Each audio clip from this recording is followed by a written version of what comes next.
오늘의 주요 뉴스입니다. 일반적으로 연초에 아이가 많이 태어나는 연초 효과도 무색하게 올해 1월 출생아 수는 지난해 같은 달보다 7.7%나 줄었습니다.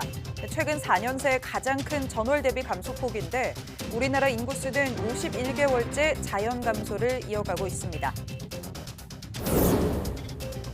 의료 공백 사태를 멈추기 위해 정부와 의료계가 대화에 나섰지만 2,000명 증원에 대한 입장을 좁히지 못해 멈춰선 모습입니다. 정부는 의대 정원 배정 후속 작업으로 각 학교별 교육, 실습시설 확충에 대한 세부 수요 조사에 착수했습니다. 인공지능이 발달하면 대체될 수 있는 직업으로 의사와 회계사, 판사 등 전문직도 꼽히고 있습니다. 전문 지식을 바탕으로 판단을 내려야 하는 직업군인데 AI가 결론을 내는 과정을 정확히 알 수 없어 오히려 혼란과 부조리가 초래될 수 있다는 우려가 나오고 있습니다. 미국 볼티모어에서 대형 컨테이너 선박이 항만을 가로지르는 다리를 들이받아 순식간에 교량이 무너져 내렸습니다. 선박이 출항한 뒤 동력을 잃으며 사고가 난 걸로 추정되는데 당시 작업 중이던 인부 8명이 추락해 수중 구조 작업을 벌이고 있습니다.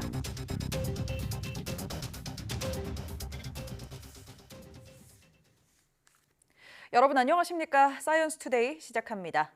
정부의 의과대학 증원에 반발해 휴학을 신청한 전국의 의대생이 전체의 절반에 이릅니다. 정부는 동맹 휴학 허가를 막고 있지만 그렇다고 계속해서 휴학을 막을 경우 장기 결석으로 인한 무더기 유급이 불가피한 상황입니다. 보도에 조용성 기자입니다. 최근까지 전국의 의과대학에서 휴학을 신청한 의대생은 9,200여 명으로 전체의 49.1%입니다. 학부모 동의와 학과장 서명 등 학칙에 따른 절차를 지켜 유효 휴학계를 낸 학생이 전체의 절반에 육박하는 겁니다. 하지만 교육부는 동맹 휴학은 휴학 사유가 될 수 없다며 허가하지 말라는 입장을 고수하고 있습니다. 대학들은 일단 개강을 미루거나 아예 결석으로 처리하면서 버티고는 있지만 마냥 기다릴 수도 없는 상황. 우리 의과대학 학생들이나 전공의가 복귀를 하려고 그러면 제가 보기에는 조금만 거라도 좀 명분이 주어졌으면 좋겠는데. 의대 대부분은 학칙상 한 과목 수업 일수의 3분의 1 또는 4분의 1 이상 결석하면 F학점을 주고 F학점을 받은 학생은 유급 처리합니다. 그렇다고 개강을 마냥 미룰 수도 없기에 학생들 복귀를 호소하는 것밖에 방법이 없습니다. 국민의 생명을 지키는 의료인이 되겠다는 다짐을 지키기 위해 여러분을 기다리고 있는 배움의 장으로 이번 주까지 반드시 돌아와 학업에 전념하기를 간곡히 고소드립니다. 학생들이 휴학 처리가 아닌 유급 처리될 경우 학기를 다닌 것으로 보기 때문에 이미 낸 등록금은 돌려받지 못합니다. 무더기 유급 위기에 놓인 의대생들은 대학 측을 상대로 휴학계 수리를 요청하는 동시에 수리하지 않는 대학에 대해서는 행정소송에 나서겠다고 밝혔습니다. YTN 조용성입니다. 정부가 의대 증원에 필요한 교육 여건을 마련하기 위해 교원 증원과 교육 실습시설 확충 등에 대한 대학별 수요 조사에 착수했습니다.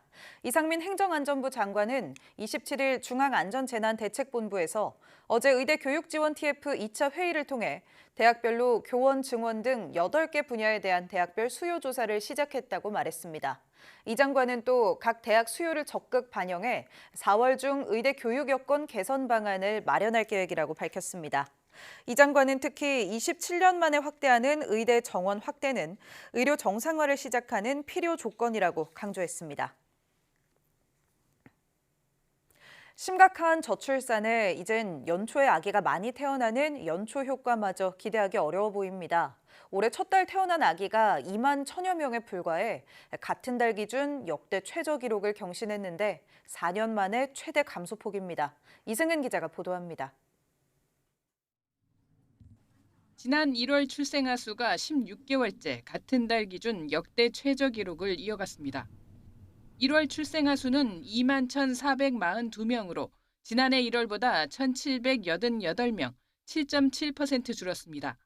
1월 출생아 수 감소폭은 2022년 1%, 지난해 5.7%였는데 올해는 더 커져서 4년 만에 가장 큰 감소폭을 보였습니다.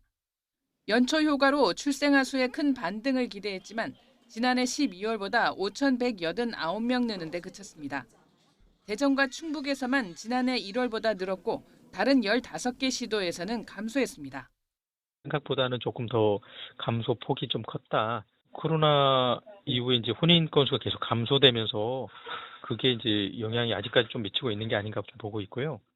1월 사망자 수는 코로나 영향이 줄면서 32,409명으로 지난해 1월보다 0.5% 줄었습니다. 그래도 출생아 수보다 많아서 우리나라 인구는 11,047명 자연 감소했습니다. 51개월째 인구 자연 감소가 이어지고 있는데 이 같은 감소폭은 1월 기준 역대 최대입니다. 하지만 결혼은 늘었습니다. 지난 1월 혼인 건수가 2만 건이 넘어 지난해 1월보다 11.6% 늘면서 석 달 만에 증가세를 보였습니다.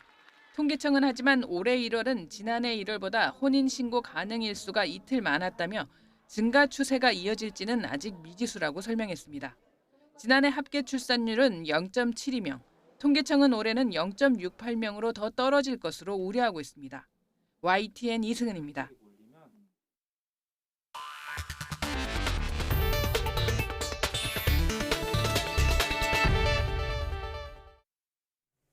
인공지능으로 대체될 가능성이 큰 직업으로 의사와 회계사 등 전문 지식을 바탕으로 판단을 내리는 직업이 꼽히고 있습니다. 그런데 AI의 판단이 어떻게 도출된 건지 인간이 완전히 파악하지 못한다면 심각한 부작용이 생길 수 있습니다. 인공지능이 바꿔놓을 직업의 미래 기획보도 마지막 순서, 판단하는 직업을 넘보는 인공지능을 최소라 기자가 취재했습니다. 공항에서 외국인 입국자의 검지 지문을 수집하고 있습니다. 외국인 관련 범죄에 수사 자료로 활용하기 위한 건데 검지가 아닌 다른 손가락 지문으로는 신원을 특정할 수 없다는 문제가 있습니다. 그런데 미 컬럼비아대 연구진이 두 개의 지문을 보고 같은 사람의 것인지 판별하는 인공지능을 개발했습니다. 실제 지문 6만 개 정보를 딥러닝 학습한 결과 두 개의 지문 정보를 가지고 동일 인물의 서로 다른 손가락 지문인지 판단하고 아예 다른 사람의 지문인지도 높은 정확도로 판단하는 과학수사관 AI입니다. And when multiple pairs were presented, the accuracy shot significantly higher, potentially increasing forensic efficiency by more than tenfold. 문제는 AI가 결론을 도출하는 과정을 정확히 알 수 없다는 것. 지문 모양의 각도를 분석한 정보로 지문 간 유사성을 발견했다고 유추할 뿐입니다. 범죄 현장에 적용된다면 엉뚱한 사람을 범인으로 몰 수도 있는데 이를 인간이 검증할 방법이 마땅치 않은 겁니다. 국내 연구진이 개발한 암 진단 인공지능입니다. 피 몇 방울로 1시간 만에 6가지 암을 90% 이상 정확도로 진단할 수 있습니다. 혈액 속 엑소좀이라는 성분을 분석한 결과인데 엑소좀의 어떤 특성이 암 발생 여부를 알려주는지 인간은 정확히 알 수 없습니다.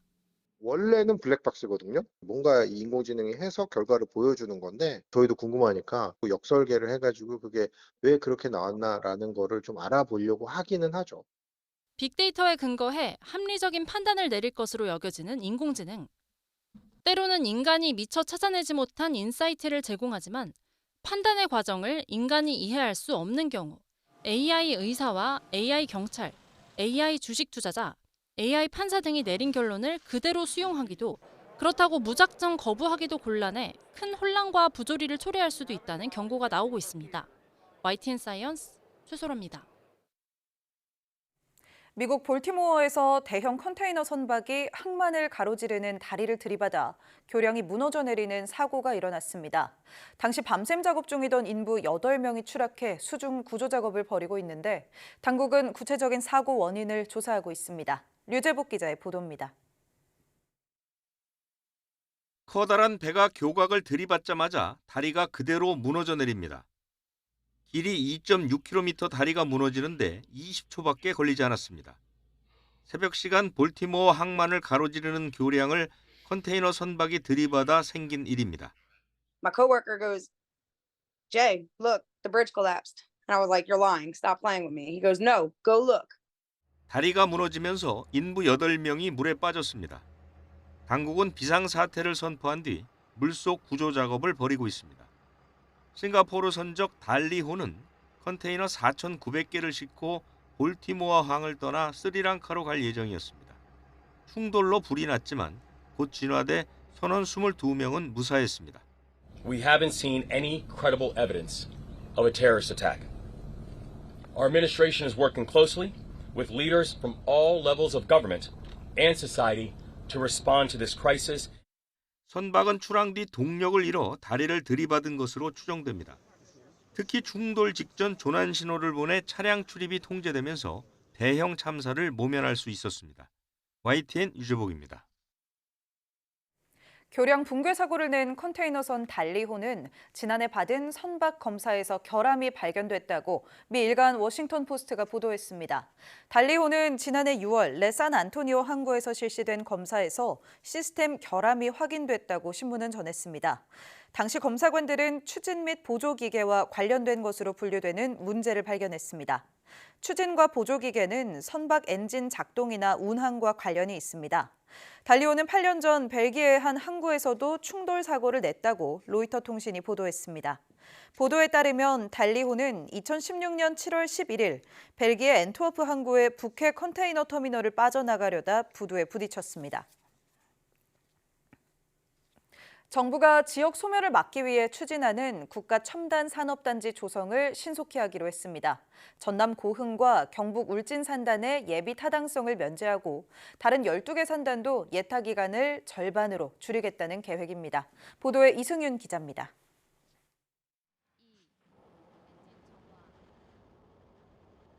누리호와 나로호 발사 성공으로 우주 발사체의 요람이 된 전남 고흥. 북내면 예내리 173만 제곱미터 부지에 관련 산업이 들어서는 국가 첨단 산업단지가 조성됩니다. 경북 울진 죽변면 후정리 158만 제곱미터에 조성되는 울진 산단은 원전에서 발생하는 열과 전력으로 청정수소를 생산하는 산업들이 모입니다. 정부는 지방권에서는 처음으로 고흥과 울진 산단의 예비 타당성 조사 면제를 추진합니다. 수소에너지와 우주산업 육성이 시급하고 기업 수요도 충분한 점을 고려했습니다. 고흥 산단엔 한화, 에어로스페이스 등 8개 기업이, 울진 산단에는 삼성 E&A와 효성중공업, GS건설 등이 입주합니다. 또 다른 12개 산단의 예타 기간도 7개월에서 절반으로 줄이기로 했습니다. 먼저 정부에서 했던 산업단지들이 아마 이런저런 이유들로 잘 진행이 안 되는 것이 들어있는 것 같습니다만은 예타도 면제를 받아서 지금 빠른 시간 내에 초신속으로 제가 초를 하나 더 붙이겠습니다. 이렇게 서두르는 이유는 인구 감소로 가속화 중인 지역 소멸을 막을 직효약이 산단이라는 판단에서입니다. 실제로 지난 10년간 인구가 늘어난 지방 도시는 산단 혹은 혁신도시가 개발됐다는 공통점이 있었습니다. 산단이 있는 도시는 구매력을 갖춘 인구가 늘어 세수도 증가하고 지방 부동산 경기도 지탱하는 효과가 있습니다. 다만 변수는 시간. 정부가 예타 기간을 단축하는 긴급 처방을 내놓은 이유입니다. 국토부는 신규 국가 산단을 지역별로 특화된 첨단 산업 거점으로 신속하게 조성해 지역 경제를 활성화한다는 계획입니다. YTN 이승윤입니다.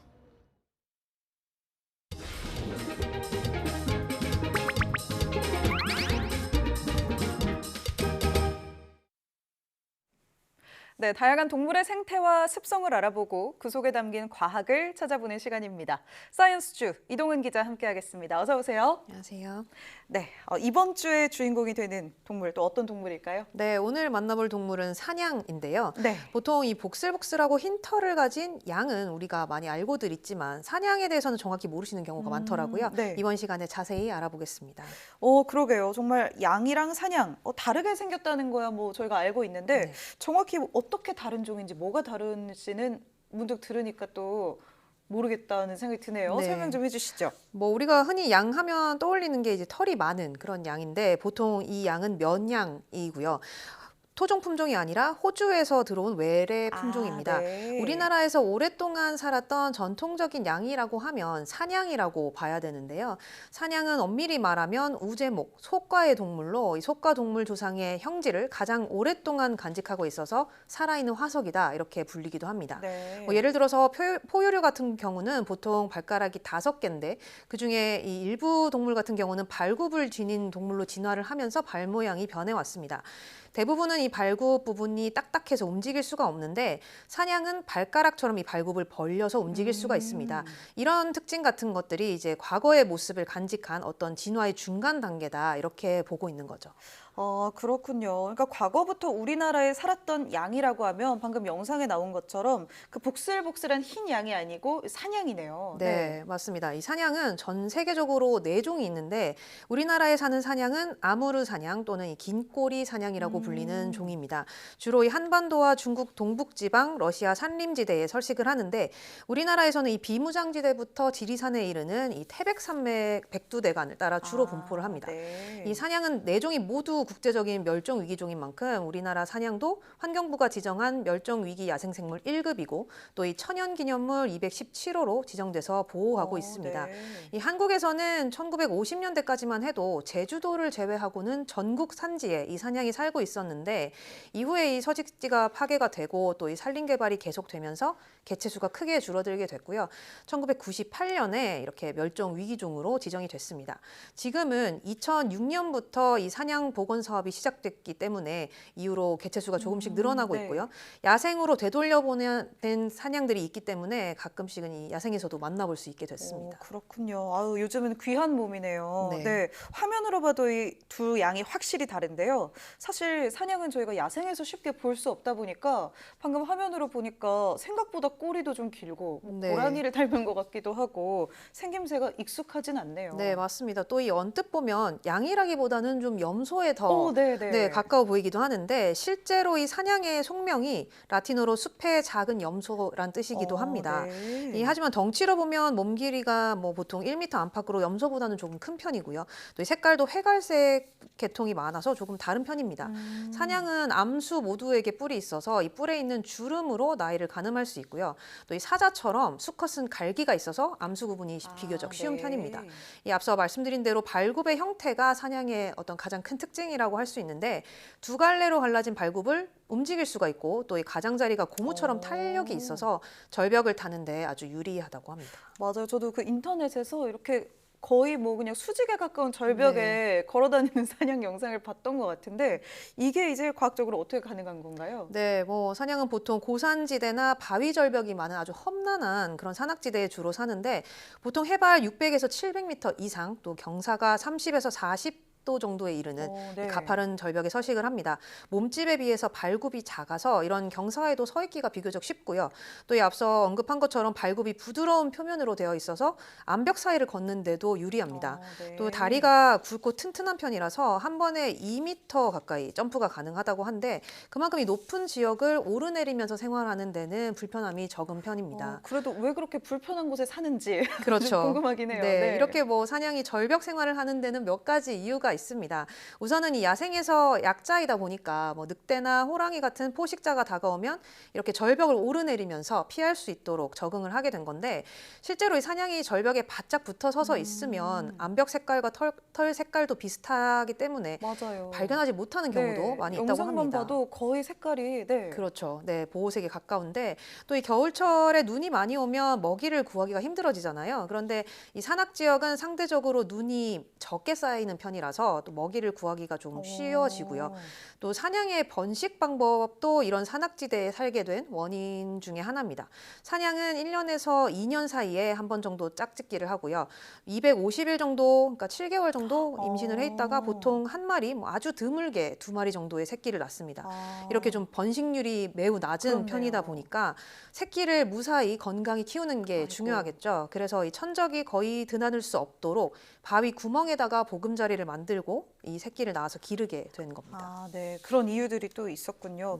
번식률이 상당히 낮다 보니까 사냥의 수가 줄어드는데 이 영향도 있었을 것 네, 같은데 맞습니다. 또 사실 최근에 이 겨울에서 봄으로 넘어갈 때 보니까 사냥이 좀 자주 목격되기도 했다고요. 네, 맞습니다. 얼마 전에는 이 국내 사냥들이 떼죽음을 당했다 이런 네네. 소식도 있었습니다. 지난 겨울에 이 강원도 지역에 폭설이 내리면서 죽은 사냥이 잇따라 발견이 된 건데요. 지난해 11월부터 2월 사이에 신고된 사냥 폐사 건수가 277건에 네. 달했습니다. 2019년부터 2020년까지 해마다 사냥 폐사 신고 건수가 한 20마리 안팎 정도였는데 지난 겨울에만 무려 10배 이상이 늘어난 겁니다. 네. 2020년을 기준으로 봤을 때 전국에 사는 야생 사냥수가 한 2,000마리 정도로 추정이 된다고 하는데요.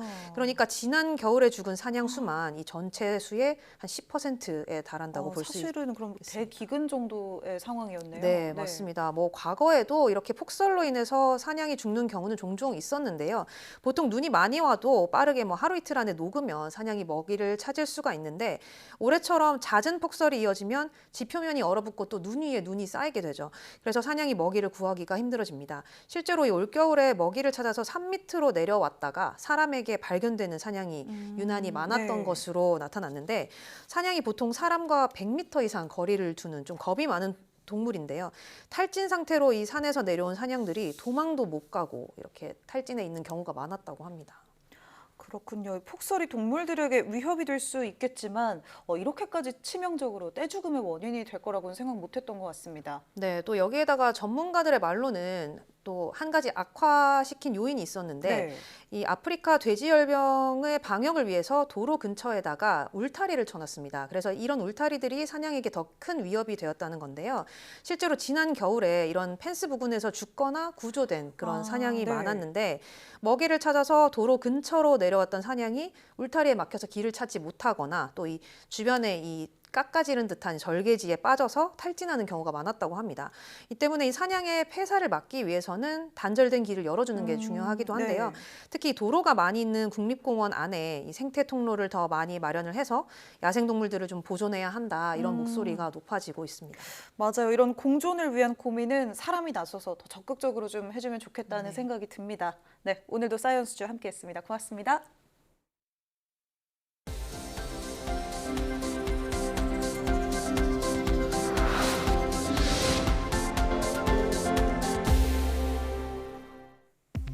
저용량 아스피린을 매일 복용하면 비알코올성 지방간을 줄이는 데 도움이 된다는 연구 결과가 나왔습니다. 미국 매사추세츠 종합병원 연구팀은 비알코올성 지방간 환자 80명을 대상으로 6개월간 임상시험을 진행한 결과 이렇게 나타났다고 밝혔습니다. 연구팀은 이들을 두 그룹으로 나눠 한 그룹에는 저용량 아스피린, 다른 그룹에는 위약을 투여한 뒤 관찰한 결과 아스피린을 먹은 그룹은 간 내 지방량이 11.7% 감소했고 다른 그룹은 1.9% 증가했다고 설명했습니다. 또 아스피린을 먹은 그룹은 간세포 손상으로 인해 생성되는 효소들의 수치와 간 섬유화 수치 등이 낮아지는 것으로 나타났습니다.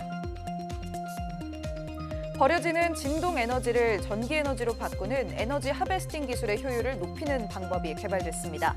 한국표준과학연구원과 성균관대 공동연구팀은 미세 진동을 좁은 영역에 가두고 증폭해 전력 생산량을 높일 수 있는 메타 물질을 개발했다고 밝혔습니다. 이번에 개발한 메타 물질은 내부로 들어온 미세한 진동을 가두고 축적해 45배 이상 증폭시킬 수 있어 이를 이용하면 기존 기술보다 면적당 전력 생산량을 4배 이상 늘릴 수 있습니다. 또 성인 손바닥 정도 면적의 작고 얇은 평면 구조로 만들어 빌딩이나 교량을 점검하는 진단 센서부터 인체에 쓰는 소형 바이오 센서까지 다양하게 적용할 수 있다고 연구팀은 설명했습니다. 불필요한 나무를 잘라 숲의 밀도를 줄이는 속가배기로 숲을 가꾸면 산불로 인한 피해를 절반 정도 줄일 수 있다는 연구 결과가 나왔습니다. 국립산림과학원은 강원도 고성군에 설치한 소나무 연구 대상지를 3년 동안 관찰한 결과 이렇게 나타났다고 밝혔습니다. 연구 결과 산불이 났을 때 연료 역할을 하는 낙엽과 가지 등이 가꾼 숲에서는 그렇지 않은 숲보다 1.6배 더 적게 나왔습니다. 또 산불 확산 실험 결과 나무의 잎과 가지가 타는 주요 산불 유형인 수관화 피해를 본 나무의 비율이 가꾼 숲에서는 30%였지만 가꾸지 않은 숲에서는 60%로 나타나 2배 이상 많았습니다.